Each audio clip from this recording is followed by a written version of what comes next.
జై భీమ్.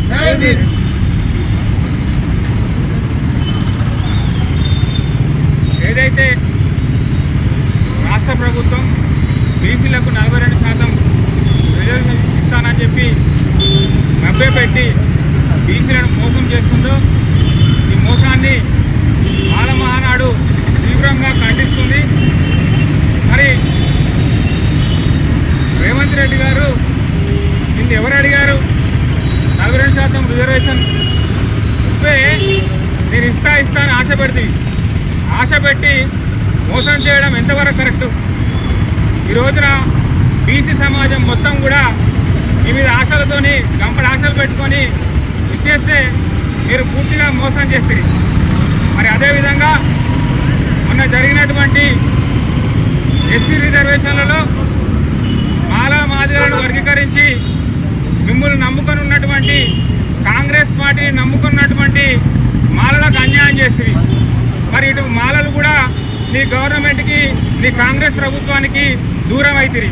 అదేవిధంగా అటు మాదిగలు కూడా దూరమైనరు. మరి ఇదే కాకుండా మరి ఎస్టీల మధ్య మరి లంబాడా కోయల మధ్య తగులాట పెట్టి అటు వాళ్లకు దూరమైనవు.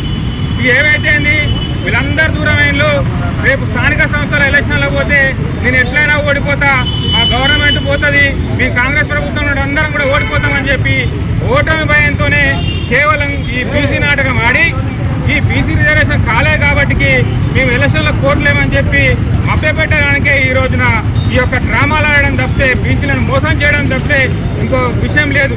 మరి మొన్న ఈ మధ్యకాలంలో ప్రధానమంత్రి మన రాష్ట్రానికి వచ్చినప్పుడు ఏం చెప్పిండు? నేను స్కూలు బీజేపీలో చదువుకున్నా, నేను కాలేజీ టీడీపీలో చేసిన, మీరు ఇప్పుడు ఉద్యోగం కాంగ్రెస్లో చేస్తాను. కానీ నీ స్కూల్ స్ట్రాటజీ ఇంకా పోలే. బీజేపీనేమో మతతత్వ పార్టీ అంటారు. మరి నువ్వు కులాల మధ్య చుచ్చుపడతావు. మరి నువ్వేంటిది? నువ్వు కులతత్వ పార్టీ, నీ కాంగ్రెస్ పార్టీ నువ్వు తెలుసుకోవాలా. నీ కులతత్వ పార్టీ, నీది ప్రజాపాలన. నువ్వేం చేస్తావు?